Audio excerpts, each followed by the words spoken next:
Assalamualaikum warahmatullahi wabarakatuh. Selamat datang kembali di channel Kang Slamet.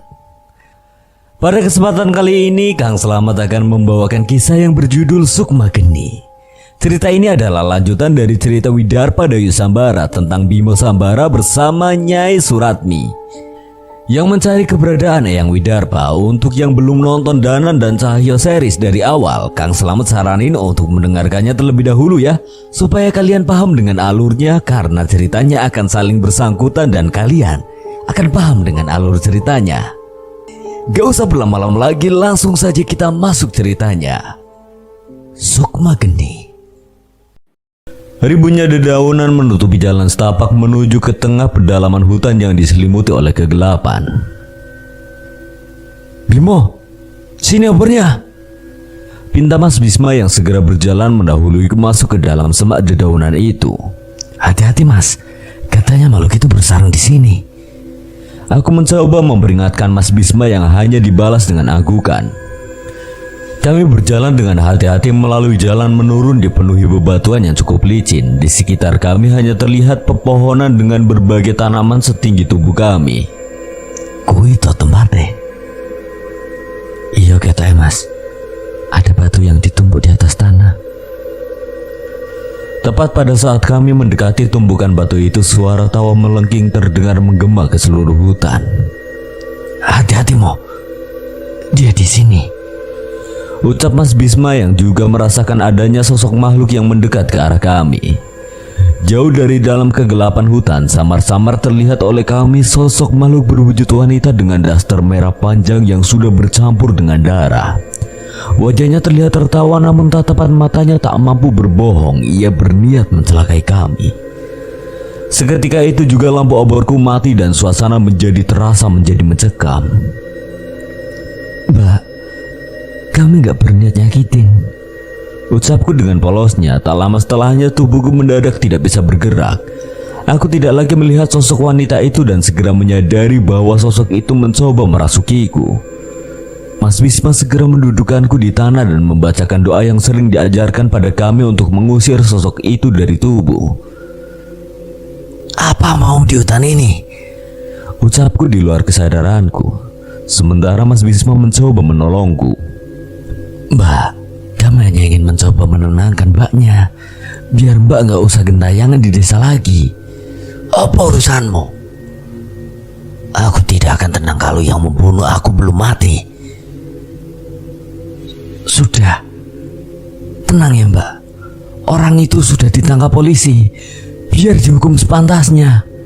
Mbaknya sing tenang, kalau begini seolah-olah mbaknya yang terhukum sama dendam. Wanita itu terdiam, sepertinya doa dan kata-kata Mas Bisma mulai diterima oleh makhluk itu.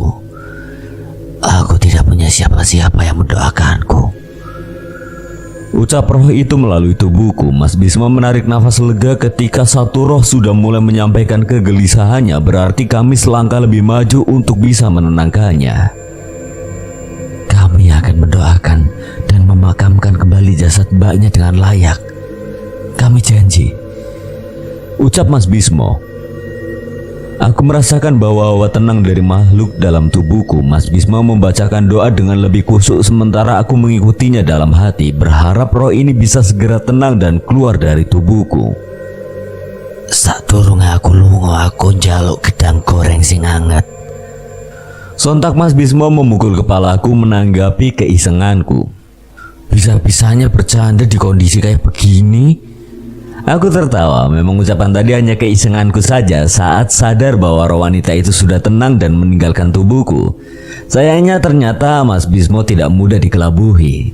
Ngapunten Mas, biar gak tegang, balasku dengan santai. Saat mengetahui suasana kembali tenang, aku kembali menyalakan oborku dan menghampiri tumpukan batu tadi. Disinilah jasad makhluk itu dikuburkan oleh pembunuhnya. Kami menyiramkan air dan menaburkan bunga pada tanah itu dan membacakan doa untuk menenangkan roh perempuan yang terkubur di tanah ini. Tak lupa kami meninggalkan penanda untuk menandai bahwa ada sebuah kuburan yang berada di tempat ini. Gimana Bim? Kamu udah bisa memakai keris pusaka itu? Alampu Mas, Diwariskan pusaka keris tapi nggak boleh ternodai darah orang lain. Terus fungsinya untuk apa? Lah iya, aneh juga ya. Keris benda tajam kok nggak boleh kena darah. Apa namanya? Keris sukma geni. Iya mas. Mas Bismo gimana? Katanya mau diwariskan pusaka juga. Iya, tapi katanya dapetinnya susah. Makanya besok tak tinggal dulu agak lama ya. Disuruh nemuin eyang-eyang dulu. Iya mas, hati-hati ya. Mudah-mudahan diajarin juga cara pakai pusakanya, biar nggak kayak aku. Sebelum kami kembali ke rumah, kami mampir ke rumah kepala desa untuk mengonfirmasikan kejadian tadi. Setelah ini warga desa sudah tidak perlu takut lagi akan kemunculan sosok hantu wanita yang sering bergentayangan dan merasuki warga. Pagi hari ini berlalu seperti pagi biasanya. Hanya saja kali ini aku mengayuh sepeda ontelku memboncengkan Mas Bismo ke stasiun untuk menemui eyang-eyang kami seperti yang dipetunjukkan padanya. Matur nuwun Mo. Tak tinggal dulu. Kalau ada masalah jangan nekat. Nunggu mas saja. Tenang mas, aman. Balasku sambil membantu menaikkan perlengkapan Mas Bismo ke dalam kereta. Setelah keberangkatan Mas Bismo, aku kembali ke desa sambil sesekali menikmati pemandangan sepanjang perjalanan. Mas Bimo, sini. Ucap seorang perempuan yang memanggilku dari dalam rumah tepat di dekat pintu masuk desa. Dia adalah Asi, salah satu perempuan yang cukup dekat denganku. Mungkin Asi tidak secantik kembang desa yang lainnya, namun entah mengapa aku merasa nyaman ketika dekat dengannya. Kenapa tadi? Ucapku yang segera turun dari sepeda dan menghampirinya ke rumah. Ini mas, coba dicicipin. Ucap Asi sambil mengeluarkan semangkok kecil kolak pisang hangat yang baru saja ia masak. Aku mengambil sendok dan menyeruput kolak pisang buatan Asi. Gimana mas? Enak gak? Embo dek, belum kerasa. Coba semangkok lagi. Ucapku dengan wajah yang masih bingung. Asi kembali ke dapur dan membawa semangkuk lagi kolak pisang kepadaku. Ini mas, gimana? Enak gak? Takutnya nanti bapak nggak suka.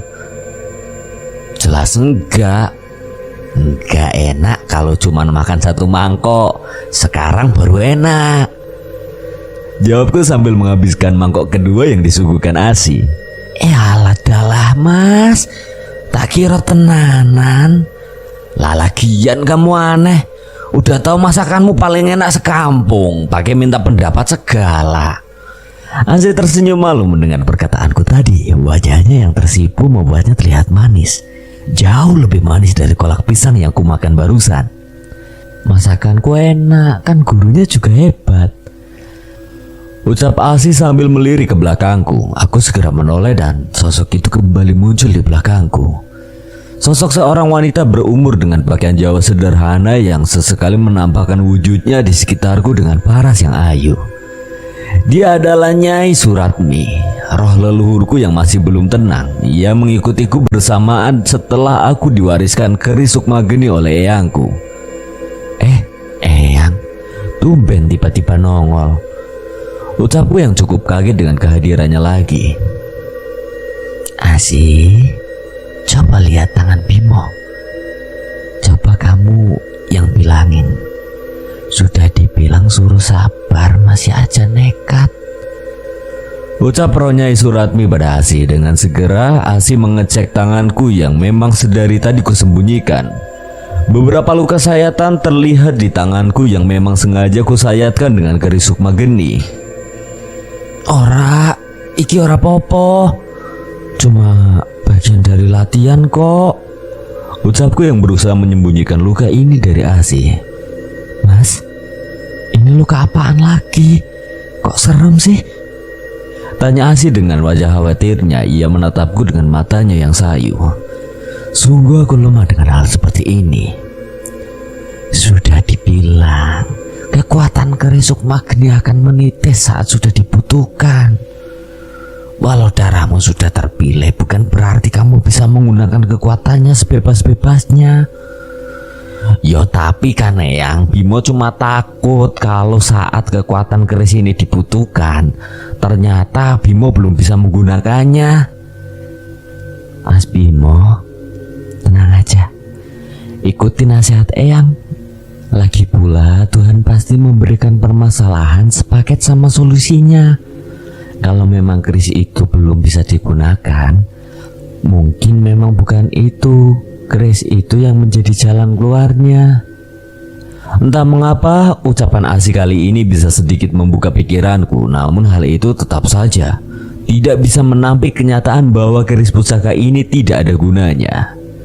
Yo wes dek, saya pamit dulu. Ditunggu bapak disuruh ngupasin kacang hasil panen tadi.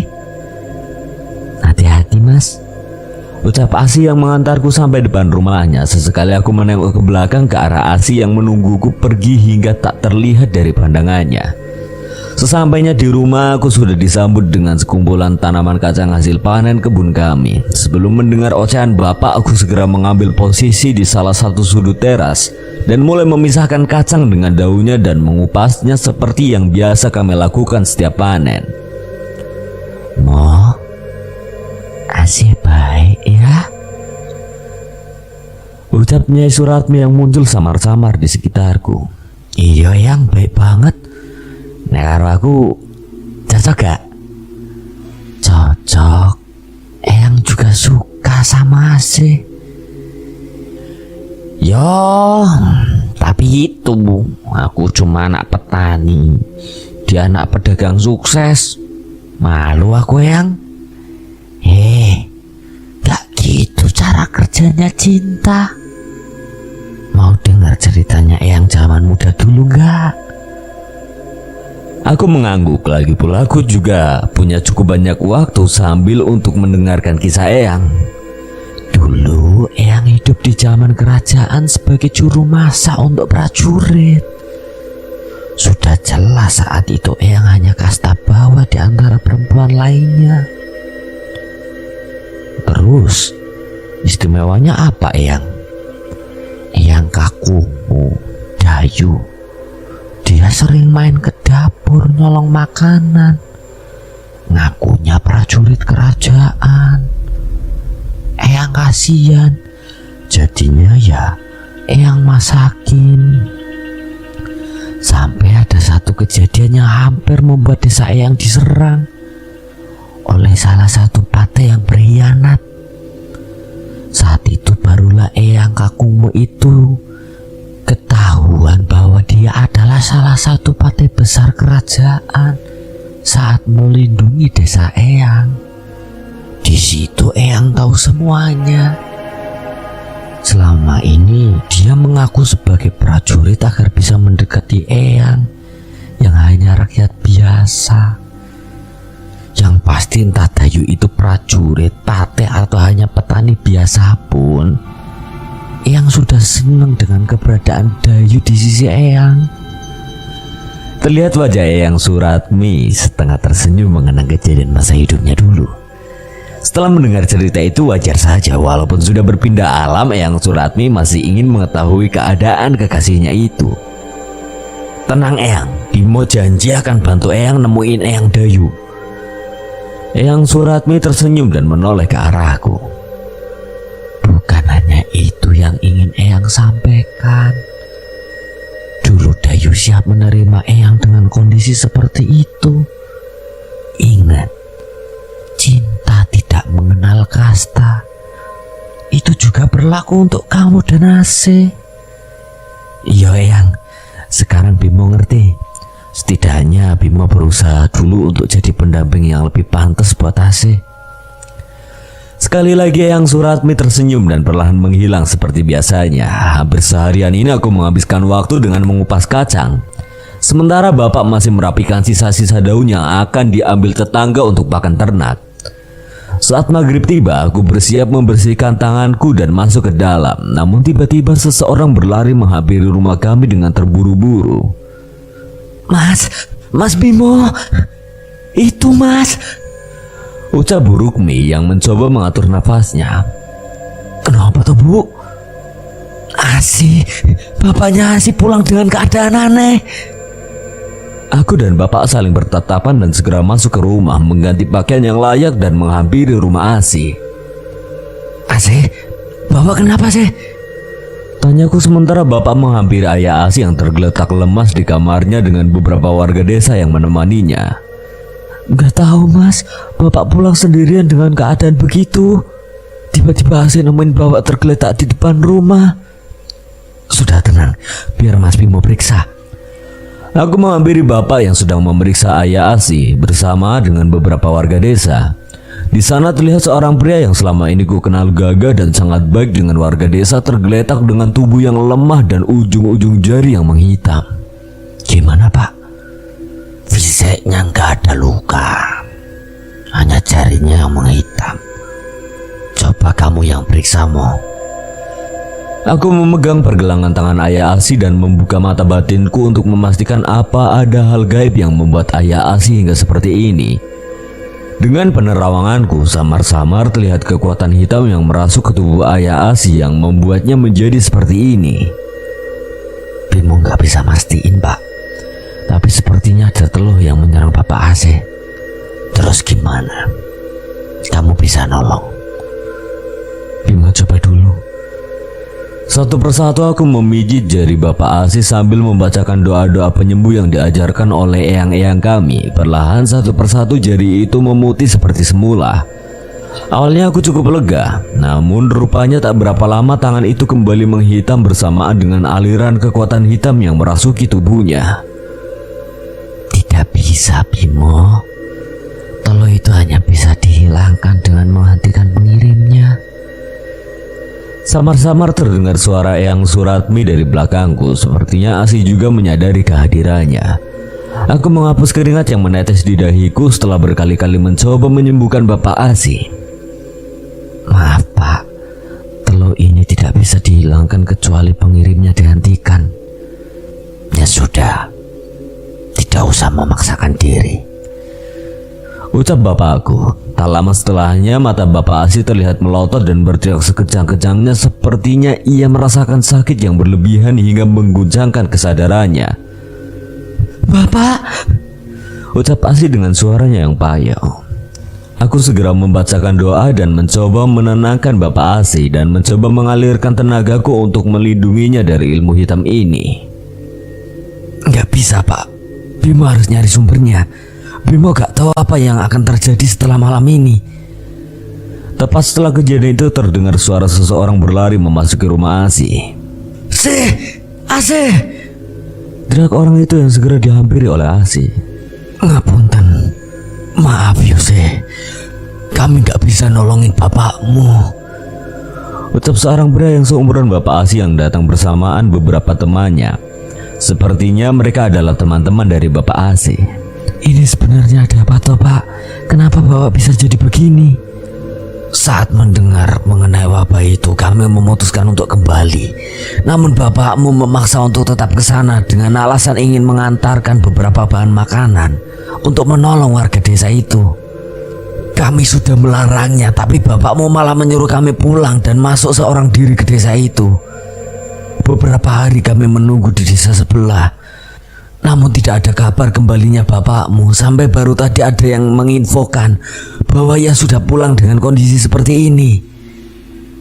Asih merasa bingung harus berkata apa. Aku segera menghampirinya dan mengambil posisi di samping Asih. Ngapunten pak, ada petunjuk mengenai asal wabah itu atau ilmu hitam itu?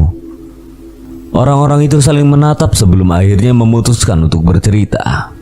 Beberapa warga desa ada yang mendengar wabah di desa itu adalah perbuatan demit kakek tua. Mendengar ucapan pria itu, Nyai Suratmi hadir di belakangku dan seketika orang-orang di ruangan itu merasa merinding. Aku segera berpikir apa mungkin demit kakek tua yang dimaksud ada hubungannya dengan seseorang yang dicari oleh Nyai Suratmi.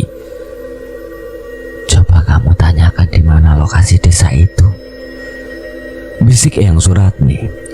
Aku mengangguk kecil dan melanjutkan perbincanganku. Memangnya desa itu di mana, Pak? Mas Bimo mau ke sana. Jangan, Mas. Bahaya. Betul, Mas. Lebih baik jangan ke sana dulu. Kita cari cara lain untuk mengobati Bapak Asih. Aku menoleh ke arah bapak yang masih berusaha mencari cara mengobati bapak Asi yang terkulai tak berdaya. Seandainya aku tidak menghentikan sesuatu yang menyerangnya, apa mungkin bapak Asi bisa bertahan melewati malam ini?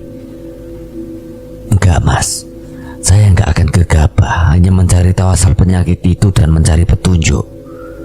Melihat ketenanganku, akhirnya mereka memutuskan untuk memberitahu lokasi desa itu. Nama desanya Desa Randugiri. Lokasinya di lembah sekitar 1 jam dari sini. Aku berterima kasih dan saat itu juga aku segera berdiri menghampiri bapak dan menceritakan hal tadi. Mo, nunggu Bisma aja. Bahaya kalau kamu sendirian, ucap bapak, dan aku menatap tubuh bapak Asi yang kian lemah dengan jari-jari yang menghitam. Bimo akan hati-hati pak. Nanti kalau Mas Bisma datang disuruh nyusul aja. Kondisi bapak Asi tidak bisa ditebak.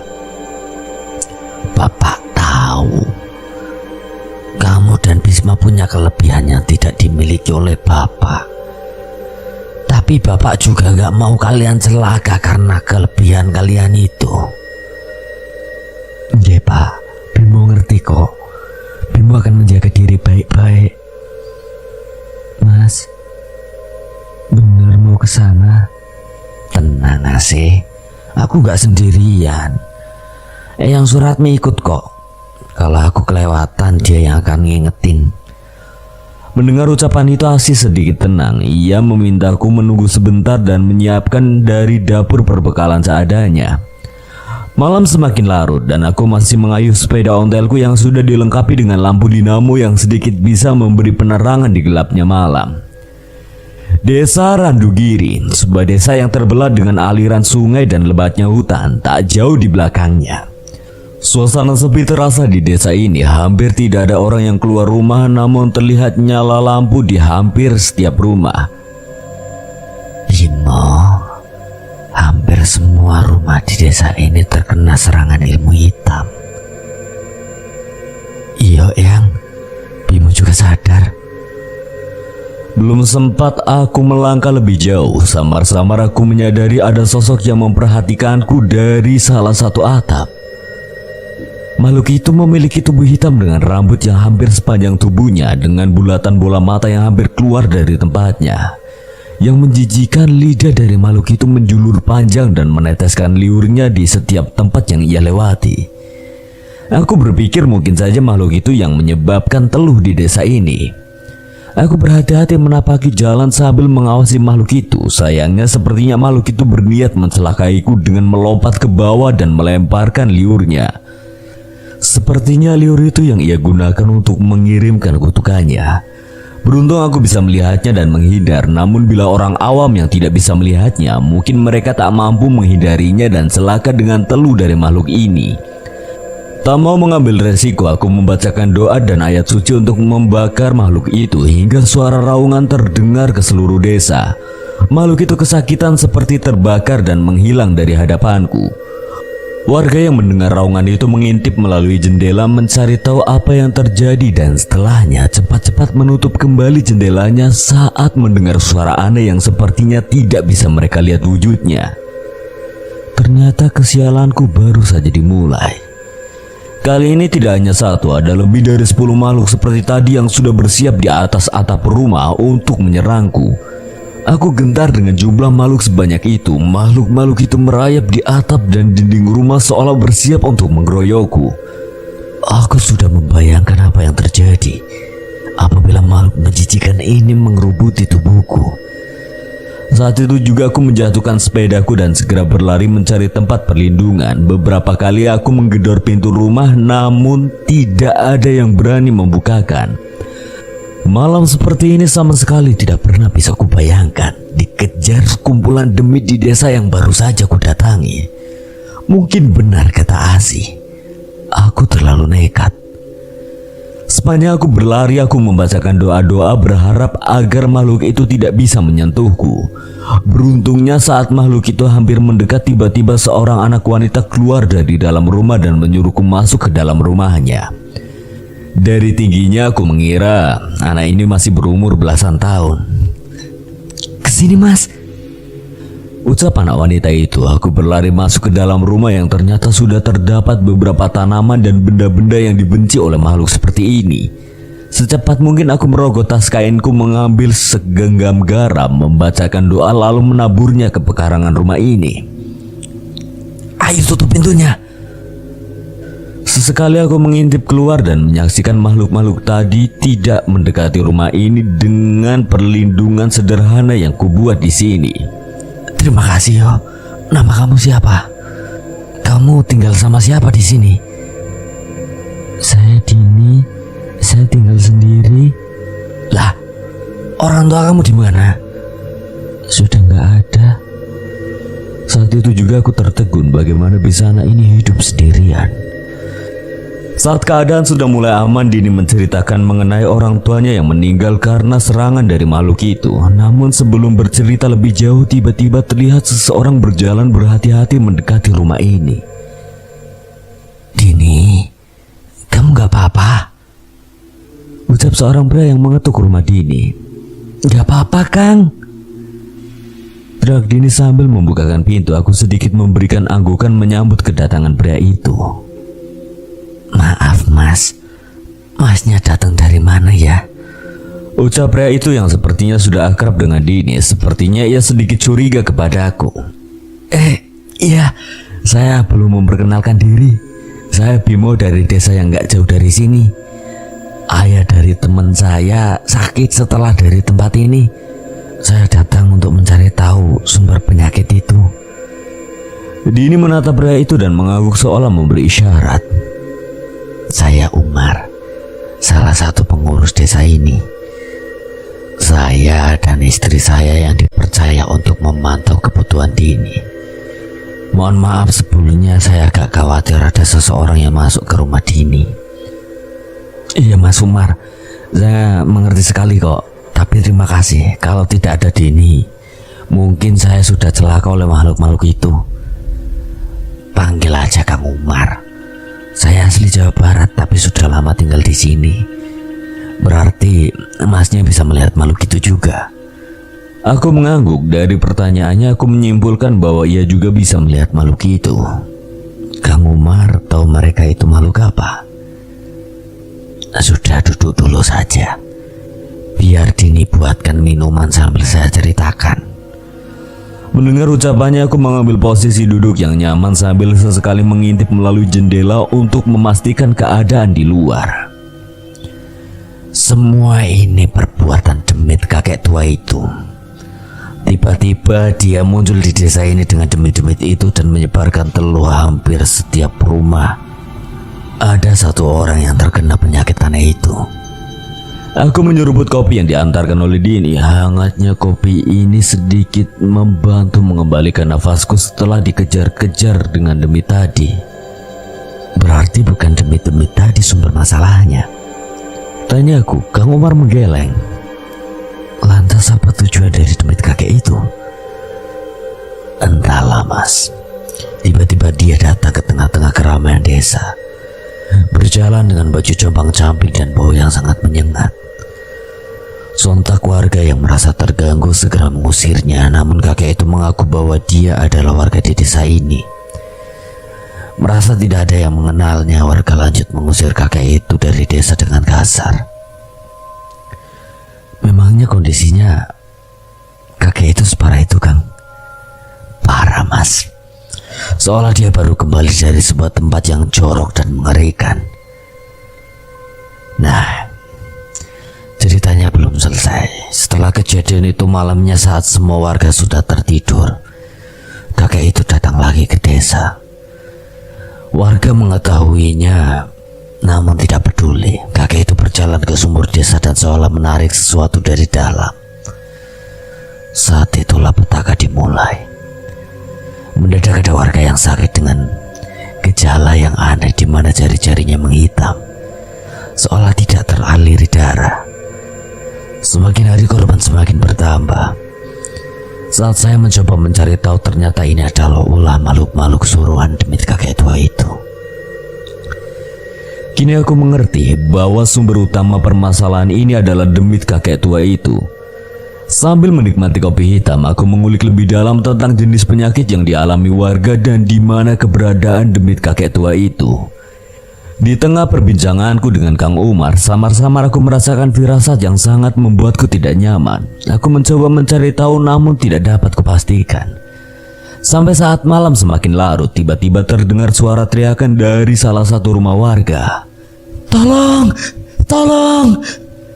Terdengar suara teriakan seorang perempuan di tengah desa. Aku dan Kang Umar segera keluar dan melihat perempuan itu terduduk di tanah menyaksikan suaminya diseret oleh sesosok kakek tua ke dalam hutan.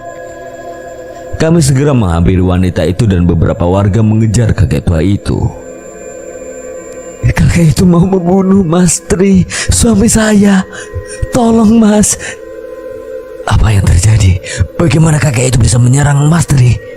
Gak tahu Kang, dia hanya bilang ingin balas dendam. Tapi kami tidak tahu dendam apa yang dimaksud. Saat memeriksa keadaan wanita itu, tiba-tiba terdengar suara teriakan dari dalam hutan. Aku dan Kang Umar semakin panik. Kami menduga teriakan itu adalah suara dari warga yang menyusul kakek tua itu.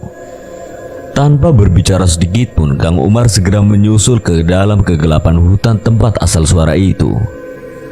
Kang Umar, jangan gegabah. Dini, kamu diam di rumah, jangan keluar ya. Perintahku pada Dini yang masih terlihat bingung. Aku berlari menuju ke dalam hutan dan menyusul Kang Umar yang berhenti tepat di bagian hutan di mana terdapat puing-puing bangunan dan sumur yang seolah sudah lama tidak didatangi. Apa ini Kang Umar? Apa pernah ada yang tinggal di tempat ini?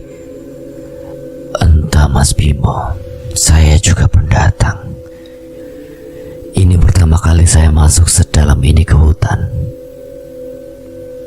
Mati.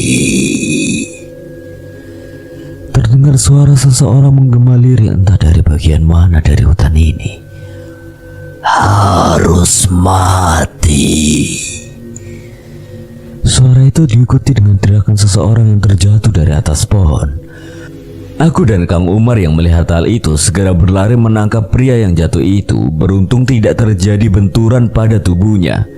Sayangnya kondisinya sama mengenaskannya dengan kondisi Bapak Asi dan warga yang terkena kutukan ini. Dia warga yang mengejar tadi. Samar-samar aku mendengar suara seperti kayu yang dipukul berirama seperti sebuah ritual. Saat itu udara dingin semakin menusuk yang membuat semua bulu kuduku merinding. Merasakan terjadi sesuatu yang mengerikan, aku segera berlari ke arah lokasi suara itu dan sesuatu yang mengerikan terlihat di hadapan mataku. Sesosok kakek tua dengan kulit penuh borok dan baju compang-camping berdiri dan menari-nari di tengah-tengah puluhan makhluk yang tadi berhadapan denganku. Tubuhku gemetar. Di hadapanku seperti terlihat sebuah desa yang dihuni oleh sekumpulan setan yang sedang berkumpul seolah mempersiapkan sesuatu. Kang Umar, harus evakuasi warga dari sini. Makhluk sebanyak ini bisa membunuh seluruh warga desa dalam semalam. Kang Umar tidak bisa berkata-kata. Wajahnya pucat, tidak bisa membayangkan apa yang akan terjadi malam ini. Itu Mas Tri. Dia mau dibawa kemana? Melihat kondisi Master di dalam bahaya, aku segera berlari mengejar makhluk itu, namun tanpa disadari sosok kakek itu sudah berada di hadapanku dengan wajah hitam penuh bekas luka yang sudah membusuk. Wong goblok yang mencari mati. Tanpa kusadari, tiba-tiba darah merah mengalir dari mata dan hidungku. Rasa sakit yang amat sangat terasa di seluruh tubuhku. Mas Bimo, Mas. Di tengah kepanikan, ia mencoba membacakan doa-doa untuk mengusir makhluk ini. Sayangnya sepertinya ilmu Kang Umar belum mampu untuk menolongku. Di tengah rasa sakitku, aku melihat Master sudah menghilang tak kemana. Aku memaksakan diriku untuk membacakan ayat suci untuk mengusir kakek tua ini. Sayangnya kekuatannya terlalu besar. Dari wajahnya terlihat raut muka penuh dendam seolah sudah menumpuk sekian lama. Saat kesadaranku mulai hilang, tiba-tiba aku terjatuh ke tanah dan melihat seseorang menendang kakek tua itu hingga terpental. Mas Bisma. Ucapku yang samar-samar melihat sosok yang berdiri di hadapanku. Ini Bimo, pulihkan dulu tubuhmu.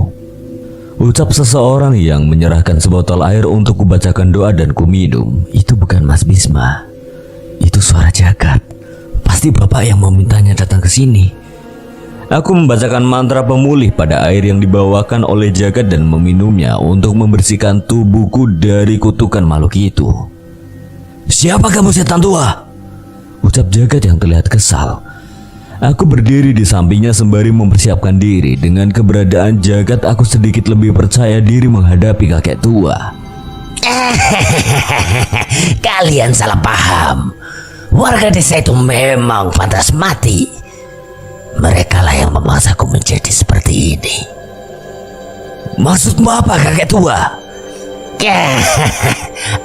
Aku Barowo, kakek tua yang kalian habisi dengan bengis setelah membunuh dan memperkosa anakku dengan biadab.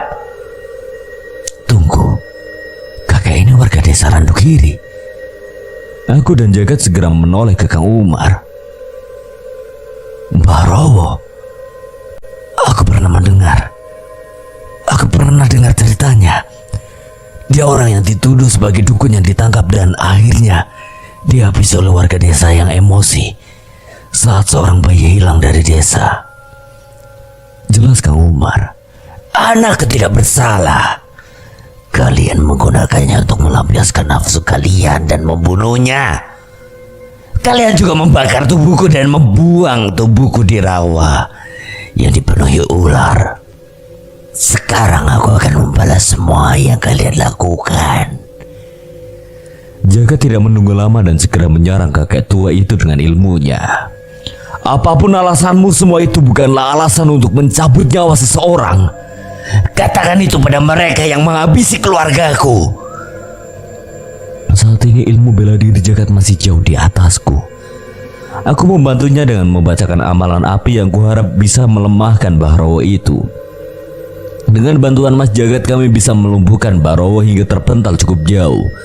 Soal tidak mau berurusan dengan kami, Bahrowo membaca sebuah mantra dan menghilang di kegelapan hutan bersama tubuh Mastri yang berada di tengah-tengah makhluk itu. Hei, jangan kabur! Namun puluhan makhluk hitam segera berkerumun menyerang kami. Gimana Bim? Orang itu dalam bahaya. Kita juga tidak tahu berapa orang yang sudah ia bawa ke alamnya. Aku bingung, Gat. Saat itu tiba-tiba hawa dingin terasa lagi di sekitarku dan terdengar suara bisikan. Biarkan Jagat mengejar kakek tua itu. Kamu yang menyelesaikan makhluk-makhluk ini. Itu kemungkinan terbaik. Nyai Suratmi mencoba memberi petunjuk. Jagat yang juga mendengar itu segera berlari menuju tempat hilangnya Bahrowo. Bimo, bertahan sampai aku kembali. Entah apa yang direncanakan Nyai Suratmi, aku masih belum tahu cara mengalahkan makhluk ini sendirian. Setidaknya aku harus menahannya sampai Jagat kembali atau ada bantuan yang datang. Kang Umar, pergi dari sini, evakuasi warga desa sebisa mungkin. Mas Bimo bagaimana? Makhluk itu terlalu berbahaya. Sudah tidak usah berdebat, kita harus mengurangi korban sebanyak mungkin. Tanpa banyak bicara lagi, Kang Umar yang sudah mengerti segera meninggalkanku ke arah desa. Eyang, terus Bimo harus ngapain? Tanyaku yang masih bingung setelah sok jagoan di depan Kang Umar. Eyang Suratmi menutup matanya seolah bermeditasi. Sekilas di dalam pikiranku terlihat ilmu-ilmu yang pernah Eyang lihat di masa ia hidup. Eyang menurunkan salah satu ajian mungkin bisa meloloskanku dari situasi ini. Moksa Pangreksa. Sebuah ajian memohon kekuatan perlindungan kepada Sang Pencipta untuk menjauhkan niat jahat dan kekuatan gaib yang menyerang. Seketika itu juga seluruh ingatan Eyang Suratmi akan mantra itu segera merasukiku dan segera kurapalkan untuk menghadang makhluk-makhluk ini mendekati desa. Dengan mantra ini aku tidak takut lagi dengan kutukan yang dibawa oleh makhluk berbadan hitam ini, sehingga aku bisa menghadapinya satu persatu. Aku bertahan sebisa mungkin hanya bermodalkan ilmu bela diri dari amalan api yang menjadi andalanku untuk memusnahkan makhluk jahat seperti mereka. Sayangnya jumlah mereka terlalu banyak. Aku menyadari ada beberapa dari mereka yang lolos dan bersiap menyusulnya. Sayangnya hal itu mengakibatkanku tidak dapat berkonsentrasi. sehingga makhluk itu berbalik menggeroyokku dan sebagian dari mereka berlari ke desa. Tanpa kusadari, di tengah pertarungan sebuah kayu runcing melayang dan menusuk bahuku. Itu adalah kayu yang digunakan Barowo untuk ritual tadi. Rupanya sosok makhluk ini cukup pintar untuk mencari cara membunuhku. Darah segar menetes dari luka itu bersamaan pandangan mataku yang semakin buram. Aku mencoba melawan, namun banyaknya darah dari luka itu bahkan membuatku sulit untuk berdiri. Merasa sudah di ujung kemenangan, makhluk-makhluk hitam itu kembali mengumpulkan kayu-kayu runcing itu untuk membunuhku. Ini sudah akhir hayatku. Itulah yang terpikir saat ini. Namun sebelum serangan mereka sampai ke hadapanku, Nyai Suratmi berdiri di depanku. Entah apa yang akan ia lakukan, yang ku tahu selama ini Eyang tidak memiliki kemampuan bertarung. Untuk mempertahankan wujudnya agar terlihat pun sulit dan benar. Dengan berdiri di hadapanku, kini Eyang Suratmi menerima berbagai serangan dari makhluk-makhluk hitam itu. Aku menjulurkan tangan mencoba menolongnya, namun luka ini terlalu dalam, hingga sebaliknya aku malah memuntahkan darah dari mulutku. Saat inilah hal aneh terjadi. Di tengah semua serangan itu, tiba-tiba hujan menetes di hutan ini. Samar-samar aku mendengar suara kakek yang terkekeh yang berpindah melompat-lompat dari berbagai penjuru hutan. Suara itu semakin mendekat bersama tumbangnya makhluk-makhluk yang menyerang Eyang Suratmi. Entah apa yang terjadi saat itu, saat ini semua berubah menjadi gelap bersama hilangnya kesadaranku. Udara dingin merasuk ke dalam tubuhku bersama dengan luka yang telah menghabiskan begitu banyak darah. Hanya perbincangan aneh yang terdengar di telingaku saat ini. Turun! Teriak Eyang Suratmi entah kepada siapa. Sepertinya makhluk-makhluk tadi sudah tidak menyerang Eyang. Emoh! Seseorang menjawabnya, suaranya seperti seorang kakek-kakek yang bersembunyi dari Eyang Suratmi. Aku sudah mencari kamu kesana kemari. Teko-teko malah gelayutan kaya ketek. Pokoknya emoh! Di bayanganku saat itu yang terbayang hanya seorang kakek-kakek yang merajuk tidak berani menemui sosok Eyang Suratmi. Nek kowe ora gelem nemoni aku ora apa-apa. Aku sudah tenang lihat kamu. Tapi lihat cucumu sekarat. Teriak Eyang Suratmi dengan nada suara yang benar-benar serius. Entah apa yang terjadi setelah itu. Yang aku tahu, suara pertengkaran mereka masih terdengar sebelum akhirnya kesadaranku menghilang seutuhnya. Hening. Itu yang kurasakan saat ini, namun perasaan itu berubah sekejap ketika aku membuka mata. Seketika suara hening tadi mendadak berubah menjadi suara keramaian layaknya berada di sebuah kerumunan di siang hari. Bukan suara ramai. Ini bukan suara manusia. Aku tidak merasa berpindah dari tempatku tadi, namun tempat ini terlihat berbeda. Layaknya sebuah kampung yang dihuni oleh penduduk dari alam lain. Mataku seolah kabur dengan penglihatan yang menyatu antara alam manusia dan alam tak kasat mata ini.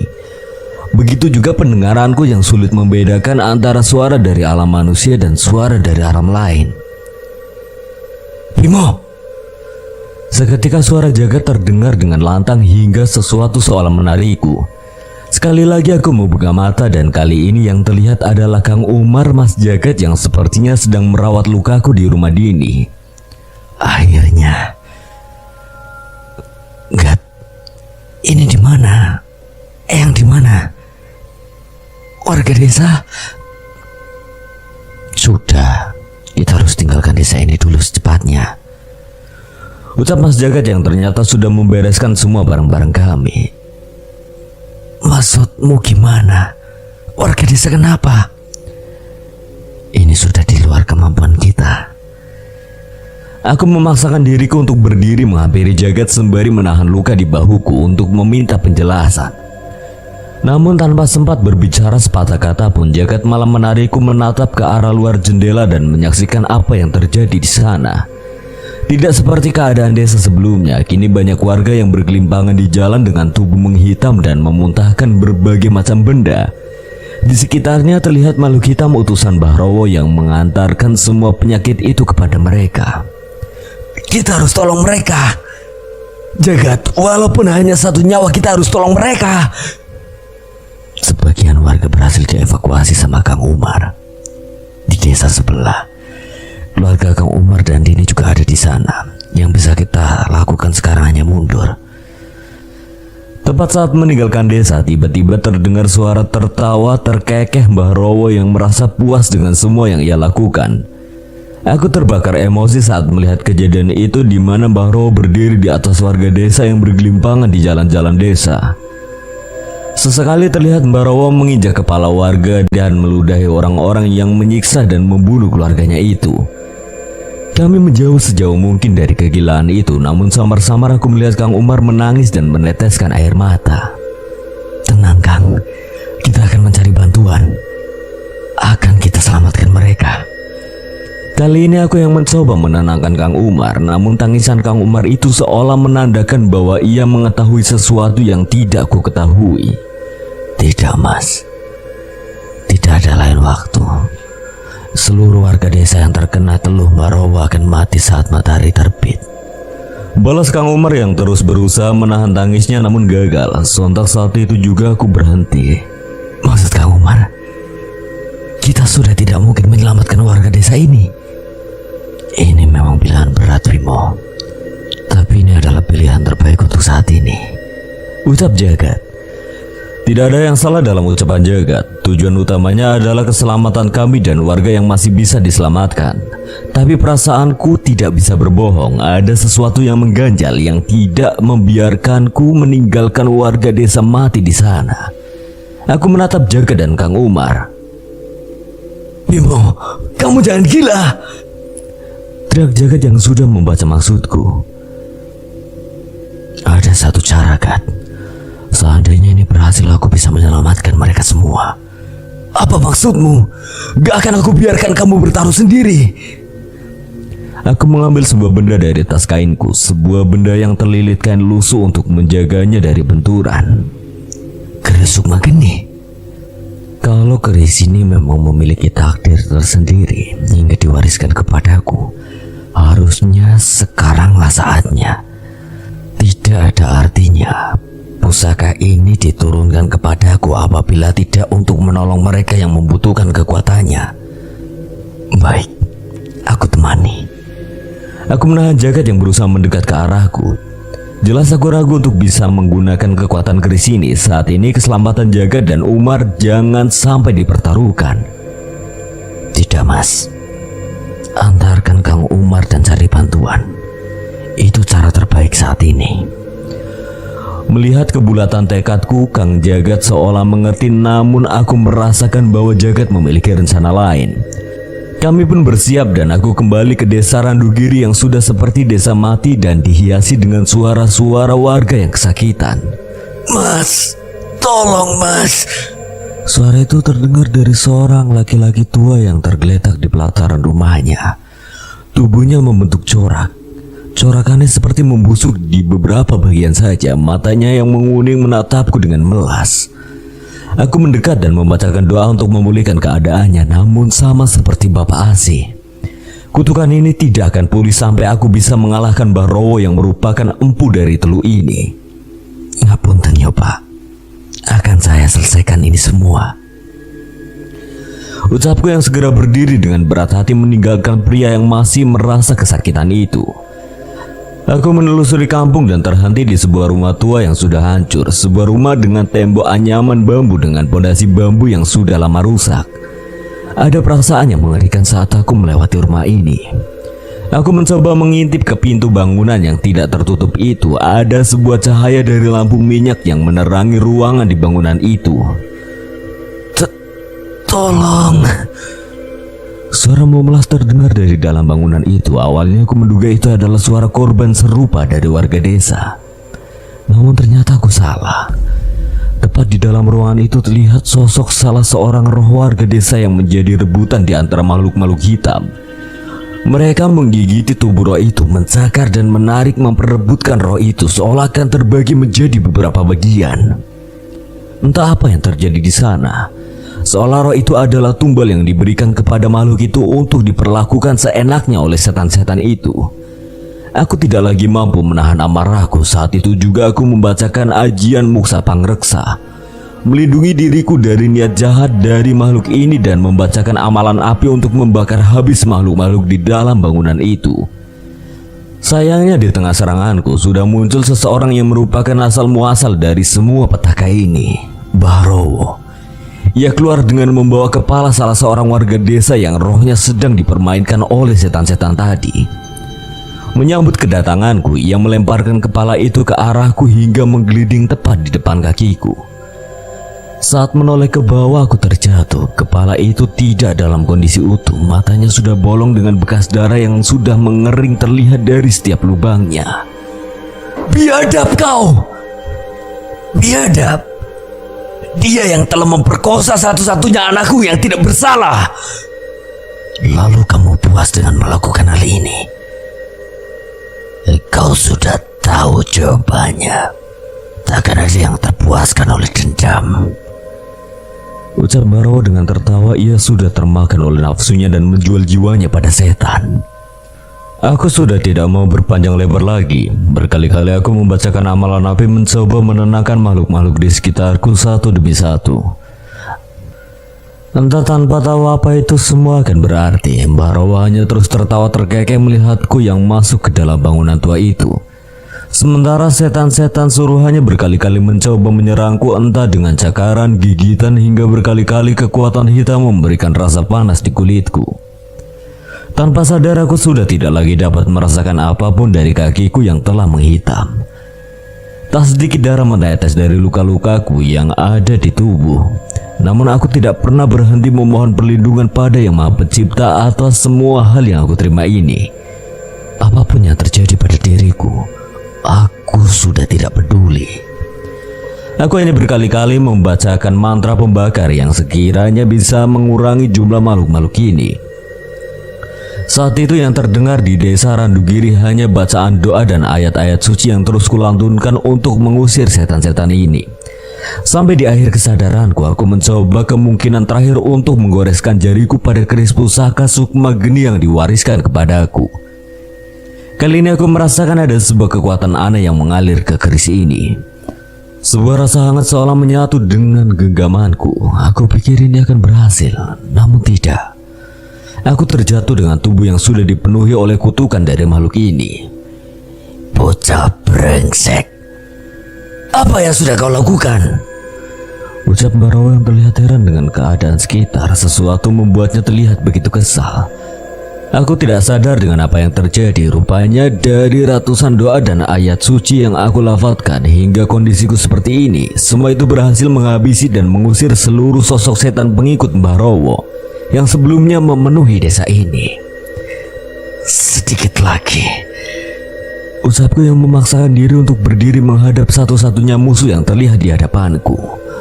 Kau sudah pasti mati. Aku tidak punya waktu meladenimu. Jangan kabur. Tanpa bertarung pun kalian tetap akan mati saat matahari terbit. Tidak akan kubiarkan. Kali ini tidak akan kubiarkan. Ucapku yang sudah muak dengan semua kelemahanku. Seandainya hidupku harus padam, setidaknya ada api yang tidak akan kubiarkan padam. Api dalam sukma yang terus memperjuangkan kebijakan. Api dalam sukma yang terus menuntun ke jalan yang lurus. Dan api yang akan membakar dendam dan membawa ketenangan di dalam sukma. Ucapku yang seolah memahami sesuatu dari hangatnya keris sukma geni yang berada di genggamanku. Tepat saat aku membulatkan tekad, tetesan darahku di keris sukma geni menyala. Aku menyentuhnya dan tubuhku seperti terbakar oleh api yang terasa hangat. Saat itu juga semua kutukan dan luka yang disebabkan oleh setan-setan tadi musnah. Tidak hanya itu, amarahku pun perlahan mereda. Api ini tidak terasa panas. Sebaliknya, bagian tubuhku yang terbakar terus begitu hangat. Inikah kekuatan keris sukma geni? Menyadari hal itu, aku segera menghampiri sosok kepala seseorang yang dijadikan tumbal oleh Mbah Rowo. Aku melakukan hal serupa dengan meneteskan darahku dan menyala di bilah keris sukma geni dengan harapan api ini mampu memutus ilmu hitam yang dirapalkan dengan perantara tumbal ini. Tepat sesuai dugaanku, kepala dari seseorang yang dijadikan tumbal ini adalah kunci perjanjian antara Mbah Rowo dengan setan-setan yang mengikutinya saat ini. Terbukti tepat saat kepala tumbal itu terbakar, sosok roh yang menjadi bulan-bulanan setan itu dikelilingi oleh api dan tidak lagi bisa didekati oleh setan-setan itu. Aku menyadari suara-suara warga desa yang kesakitan di seluruh penjuru desa perlahan mulai hilang. Semoga saja dengan terputusnya perjanjian Barowo dengan makhluk hitam itu, warga desa benar-benar bisa terlepas dari teluh yang disebabkan oleh Barowo. Menyadari kondisi tubuhku yang mulai pulih, aku memutuskan untuk mengejar Barowo sebelum ia berbuat yang lebih jauh lagi. Sekali lagi aku berlari ke dalam hutan itu, hutan di mana terdapat sisa-sisa bangunan desa yang tidak terawat yang sebelumnya dihuni oleh setan-setan pengikut Barowo. Barowo terlihat berdiri di tengah bangunan itu seolah terburu-buru menyiapkan sesuatu di baskom tanah liat di hadapannya. Bau kemenyan dan kembang yang bertaburan menghiasi ritual yang ia lakukan. Aku bersiap menghentikan ritual apapun yang akan ia lakukan. Entah apapun itu, pasti ia memiliki niat jahat di setiap mantra yang ia bacakan. Sayangnya saat aku mendekat, Barowo segera mengambil tumpukan kembang di hadapannya dan memakannya. Saat itu juga sesuatu seperti merasuki tubuh dan menghentikan gerakanku. Sekali lagi, Barowo membacakan mantra dan memakan kembang yang ada di hadapannya. Kini sama seperti sebelumnya, darah kembali mengucur dari mataku dan hidungku. Rasa sakit kembali menjalar ke seluruh tubuh. Namun tepat sebelum kehilangan kesadaran, terdengar suara yang membisiki ke telingaku. Tahan sedikit lagi, Bimo. Kerahkan semua ilmu yang telah kau pelajari. Bukan soal mantra atau ajian, tapi soal keyakinanmu akan perlindungan dari Yang Maha Kuasa dan kemampuanmu untuk menahan setiap cobaan yang dipercayakan kepadamu.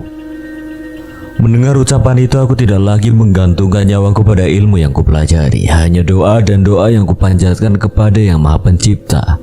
Pelindung dari semua makhluklah tempatku menggantungkan nyawaku saat ini. Perlahan demi perlahan, seperti yang diucapkan Eyang Suratmi, rasa sakit ini menghilang. Terlihat setiap ritual yang dilakukan oleh Barowo tidak berhasil menorehkan sedikit pun lagi luka di tubuhku. Sesuatu telah terjadi. Sebelum aku mencari tahu, tak jauh dari hadapan Barowo terjatuh sesosok makhluk besar. Seekor ular besar raksasa yang telah terpotong menjadi beberapa bagian dengan mengenaskan. Terlihat tubuhnya dihiasi dengan perhiasan kerajaan dan pakaian yang mewah. Nyi Rundolo, demit lemah dijadikan sesembahan. Apa Tuhan masih kurang perkasa? Ucap sosok dengan suara seperti kakek tua yang berusaha mengambil jarak cukup jauh dari tempat ini. Namun aku bisa memastikan bahwa dialah yang menghabisi sosok siluman ular besar yang menjadi asal muasal kekuatan hitam Barowo. Barowo menghardik semua benda ritualnya dan menghampiri sosok siluman yang sudah tidak bergerak itu. Nyi Rundolo, kenapa jadi seperti ini? Kau sudah berjanji memberikan ilmu untuk membalaskan dendamku. Ngomong karo pangkewan. Ada yang lebih etan dari aku, Yomi. Ini tidak adil. Harus ada yang membalaskan dendamku ke seluruh warga desa. Kali ini Barowo menangis dengan putus asa. Walaupun sudah membunuh orang yang menghabisi anaknya, dendamnya masih belum terpuaskan.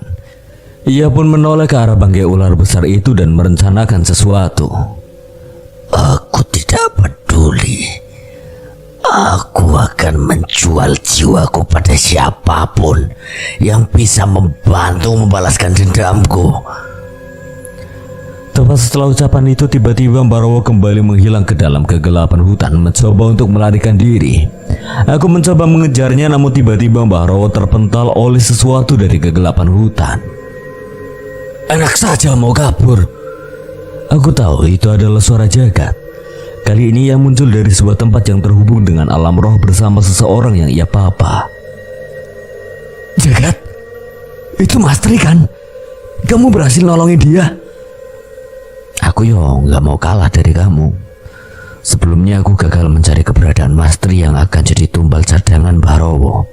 Tapi saat melihat kamu nggak nyerah, ya aku malu sendiri. Sudah Barowo, kamu sudah tidak ada harapan. Menyerah saja. Kali ini tidak ada perlawanan sama sekali dari Barowo. Ia tidak mengumpat seperti sebelumnya. Kali ini ia hanya menangis dan terus menangis. Kami tidak melakukan apapun, namun lambat laun tubuh Barowo seperti kehilangan kekuatan hingga untuk berdiri pun terlihat sulit. Bimo, kamu tahu bahwa ada sosok manusia yang tubuhnya telah benar-benar mati. Namun sesuatu dari dalam rohnya membuatnya tetap hidup. Dengan bantuan dari setan-setan yang memanfaatkannya. Aku menggeleng namun aku mengerti kejadian mengerikan yang dialami oleh Barowo. Inilah yang dimaksud oleh Nyai Suratmi. Dengan mata kepala aku dan Jagat menyaksikan sendiri bagaimana seorang Barowo yang hampir membuatku dan Jagat hampir mati berkali-kali. Tubuhnya mengurus hingga hanya tulang di tubuhnya yang terlihat. Matanya terus melotot seolah tidak terima dengan apa yang telah terjadi.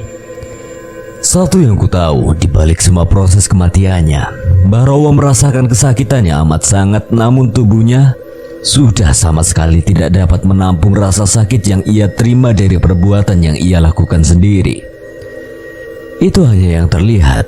Kita tidak pernah tahu seberapa besar bayaran yang harus dia terima setelah perbuatannya kepada warga desa. Tak lama setelahnya cahaya matahari mulai masuk dari tengah-tengah celah pepohonan. Jagat terduduk di tanah berusaha mengatur nafas sementara dari jauh terdengar suara langkah kaki dan seseorang yang memanggilku. Mas Bimo, Mas Jagat, warga desa selamat. Itu adalah Kang Umar yang tersengal-sengal yang berlari secepat mungkin untuk memberitahu keadaannya kepada kami.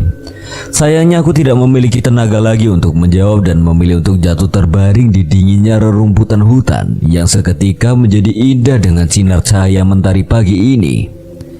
Cucu Eyang emang hebat. Istirahatlah. Masih ada satu perjalanan lagi. Suara Eyang Suratmi terdengar mengantarkanku ke tidur lelap di pagi yang indah itu.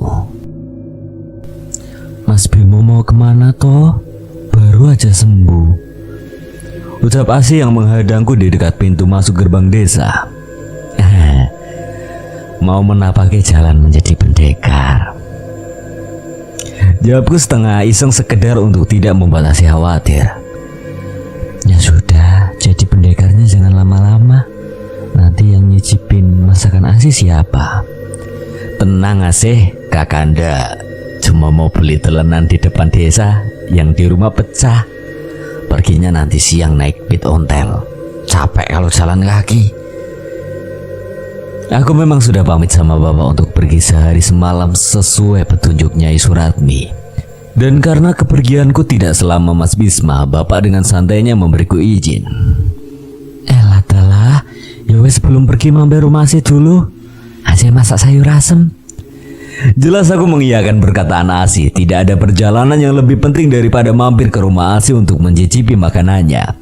Setidaknya seandainya tidak terjadi apa-apa selama perjalananku, aku tidak akan menyesal telah melewatkan masakan Asih. Tepat saat matahari bersinar di atas kepala dan perut sudah kenyang terisi sayur asem buatan Asih, aku segera berpamitan dan mengayuh sepeda menuju sebuah tempat yang ditunjukkan oleh Nyai Suratmi. Sebuah tempat yang bernama Delik Kulon. Entah mengapa dinamakan seperti itu, mungkin karena tempatnya sedikit tersembunyi.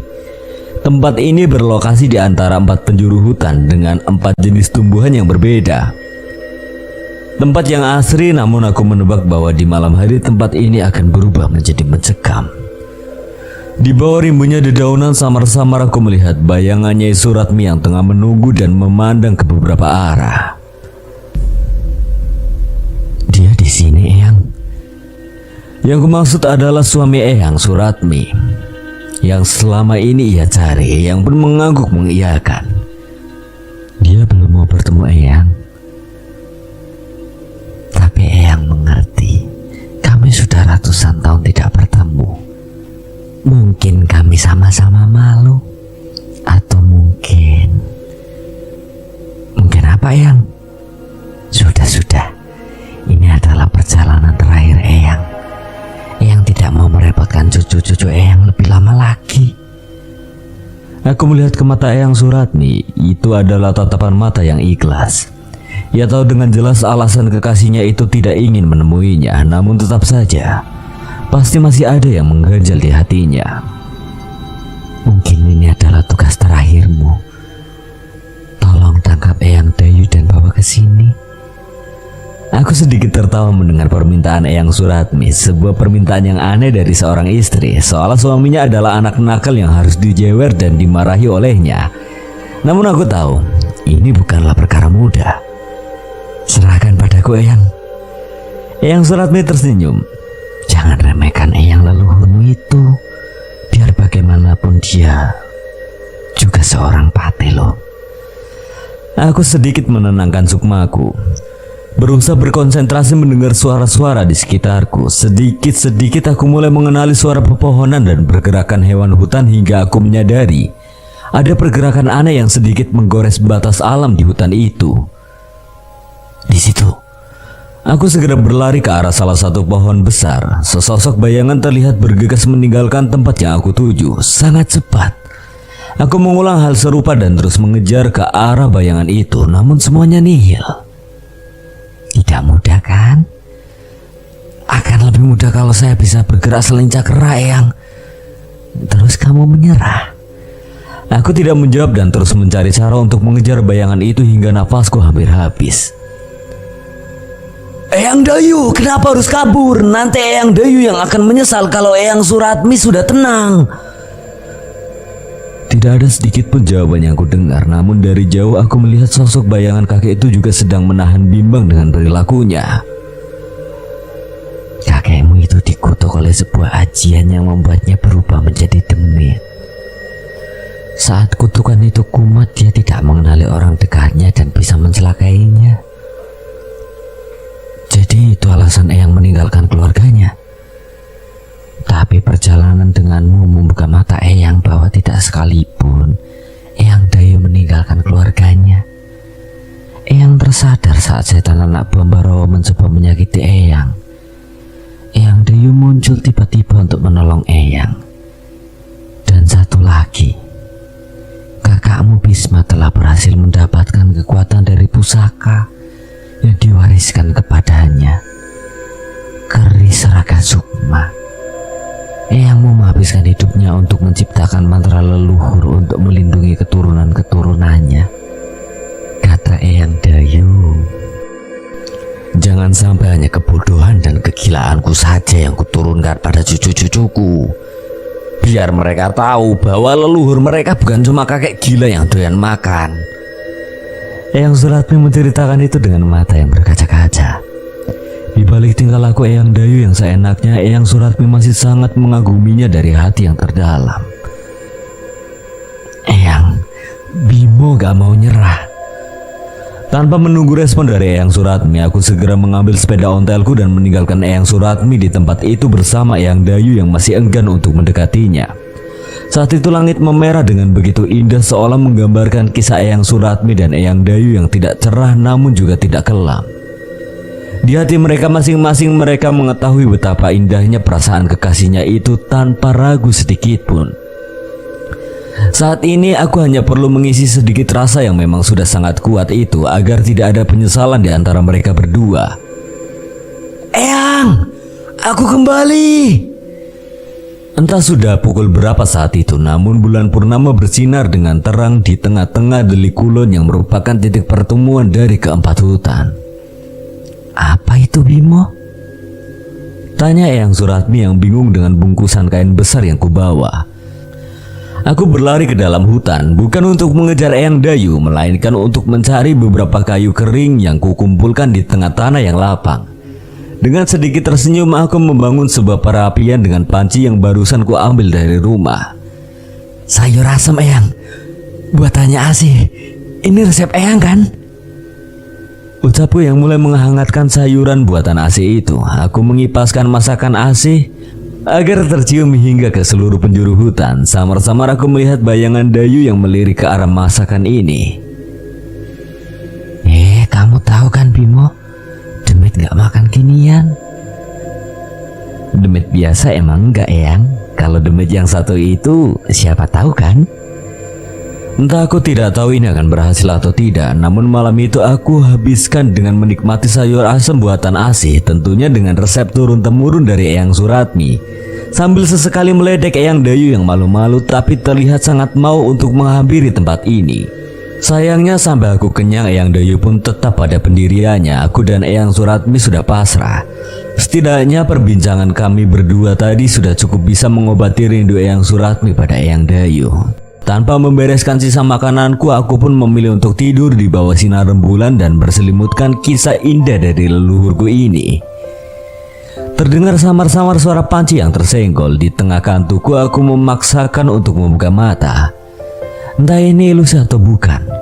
Jauh di hadapanku terlihat sepasang laki-laki dan perempuan. Aku tahu bahwa yang perempuan adalah Eyang Suratmi, namun di sebelahnya bukanlah demit kakek tua, melainkan seorang pati yang gagah mengenakan kalung emas khas prajurit yang sebelumnya selalu dikenakan Eyang Suratmi. Tidak ada tangis dan tawa di sana, hanya gerak-gerik konyol seorang pria yang selalu dibalas dengan tawa manis Eyang Suratmi. Seandainya aku bisa memilih kisah cinta, mungkin kisah cinta mereka lah yang ingin ku alami. Aku terbangun di dinginnya pagi yang berkabut di Deli Kulon. Sosok Eyang Suratmi tidak lagi berada di sekitarku. Keberadaannya sudah tidak lagi terasa terikat denganku seperti sebelumnya. Hanya pusaka kalung emas prajurit kerajaanlah yang berada di sampingku saat terbangun. Bibirku menyimpulkan sebuah senyum sambil membacakan doa untuk menghantarkan kepergian Eyang Suratmi yang sepertinya telah memenuhi tujuannya. Sepanjang perjalanan aku mengayuh sepeda ontelku berusaha untuk terus mengingat kejadian semalam. Di satu sisi aku penasaran apakah aku bisa bertemu dengan Eyang Dayu lagi. Apakah benar pusaka yang diwariskan oleh Mas Bisma bisa menghubungkanku dengan leluhur-leluhurku yang sangat kukagumi ini? Mungkin perjalananku masih cukup panjang. Toh saat ini aku hanya seorang anak yang bahkan masih ketakutan menghadapi roh-roh penasaran yang mengancam orang terdekatku. Mas Bimo, kalau naik sepeda jangan ngelamun. Teriak seorang wanita yang menyambutku dari depan rumahnya saat memasuki desa. Itu Asih. Sekali lagi ia berhasil memecahkan lamunanku dan menggantinya dengan pagi yang berwarna. Entah roh apa yang merasukiku saat itu. Dinginnya udara pagi membuatku berpikir pendek, namun aku tidak pernah menyesali perkataanku saat itu. Asih, aku boleh jadi suamimu. Sekian, terima kasih buat Dioseta yang telah mengizinkan saya membawakan ceritanya. Apabila ada kesalahan atau kekurangan, Kang Selamat memohon maaf sebesar-besarnya. Akhir kata Kang Selamat pamit undur diri. Assalamualaikum warahmatullahi wabarakatuh.